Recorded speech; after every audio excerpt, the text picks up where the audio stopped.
my company, CloudSwyft, we founded it in 2015.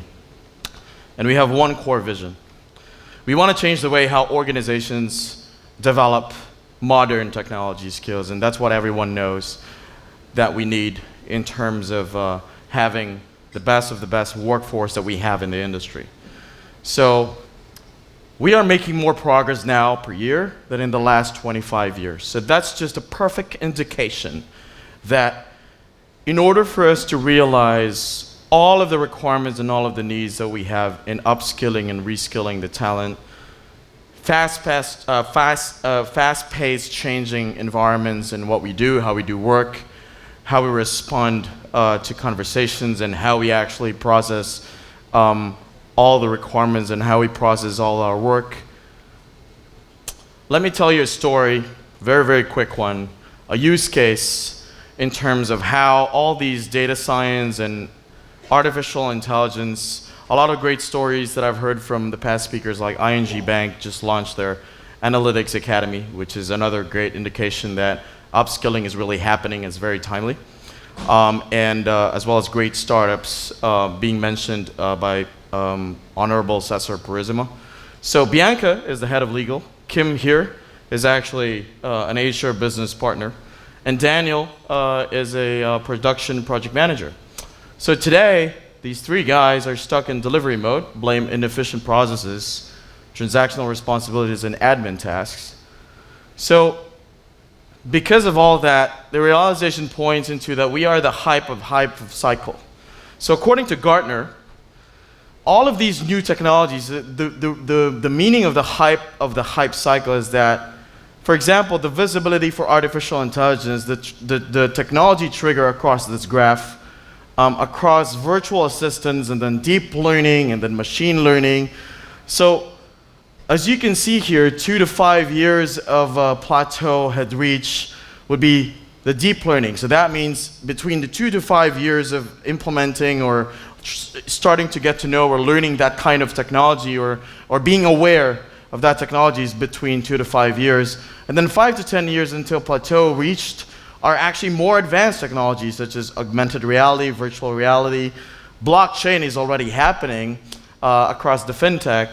And AI as general, as you can see here, at a very low point because everyone is aware of the term AI and data science, but in terms of actually how to implement it in our actual work and in the companies that we work with and work for, requires a lot of talent development and upskilling.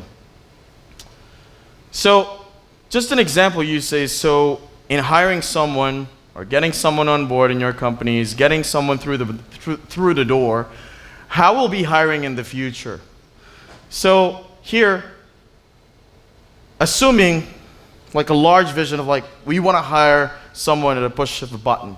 So anticipating every company in the industry needs base and the historical data and predictive analysis, types of roles needed to upcoming months by location type, automated job descriptions, and I believe there's a lot of technology companies nowadays and startups that are actually working on solving those problems and unlocking those functionalities. So cultural fit assessments based on reviews, automated compensation, etc.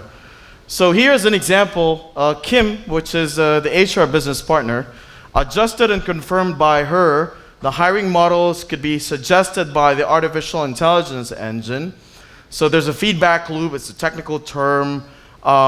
Recruiting initiated by this sample chatbot. So someone here, Daniel, is trying to apply for this job, and there's just this conversation between them like, hey, Daniel, do you have managerial experience? And then Daniel actually responded and said, yes, about 5 years was the minimum for this role, and then that is actually translated into actual AI bits, if you may, and then now responds like automatically, that's good, you know, all of that simple chatbot descriptions and flow.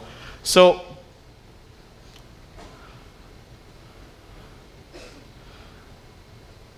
how do we take that now into trying to see improving the future of work and the jobs that we can do? So here, today, the legal, or Bianca and Daniel, each fulfill one job. So because of artificial intelligence and data science, you can imagine that tomorrow or in the future, or actually it's already happening today with companies that are actually undergoing digital transformation and upskilling, they would know how to be able to train AI engines, so as AI trainers in terms of like functionality, combined with creatives, content moderators, and then change agents. So basically, gone are the days that non-technical positions are only going to be stuck into their own traditional responsibilities as a legal or as an HR business person or as a production manager. It doesn't mean that they don't get to learn and also practice and perform technology or digital skills. And because of all these future-ready skills, such as AI and data science, that is why the future-ready tech upskilling is required. So today, Kim supports in terms of performance management. Someone is hired, or all your teams, or all the employees.